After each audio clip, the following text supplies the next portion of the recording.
नमस्कार दोस्तों, आपका स्वागत है द राना न्यूज चैनल पर, जहां हम लेकर चलते हैं देश दुनिया की सबसे बड़ी और ताजा खबरें। जवाहरलाल नेहरू विश्वविद्यालय यानी जेएनयू में कथित नारेबाजी को लेकर सियासत तेज हो गई है और इसी बीच राष्ट्रीय जनता दल के सांसद मनोज झा का बयान सामने आया है, जिसने बहस को नया मोड़ दे दिया है।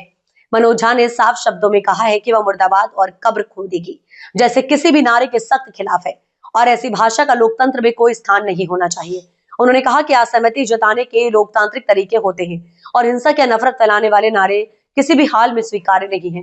हालांकि इसके साथ ही उन्होंने एक बड़ा सवाल भी उठाया और कहा कि जब हम इन नारों की निंदा कर रहे हैं तो हमें यह भी देखना चाहिए कि उमर खालिद और शर्जील इमाम जैसे लोगों को अब तक बेल क्यों नहीं मिली। मनोज झा का कहना है कि कानून का इस्तेमाल बदले की भावना से नहीं होना चाहिए और न्याय की प्रक्रिया सभी के लिए समान होनी चाहिए। उन्होंने कहा कि अगर कोई व्यक्ति दोषी है तो कानून अपना काम करेगा, लेकिन बिना दोष सिद्ध हुए लंबे समय तक जेल में भी रखना न्याय के मूल सिद्धांतों के खिलाफ है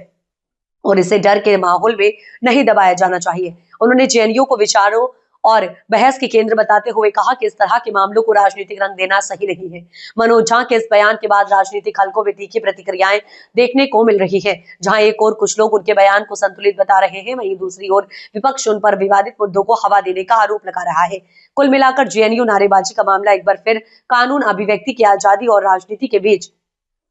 टकराव का मुद्दा बन गया है और आने वाले दिनों में इस पर बहस और तेज होने की पूरी संभावना है।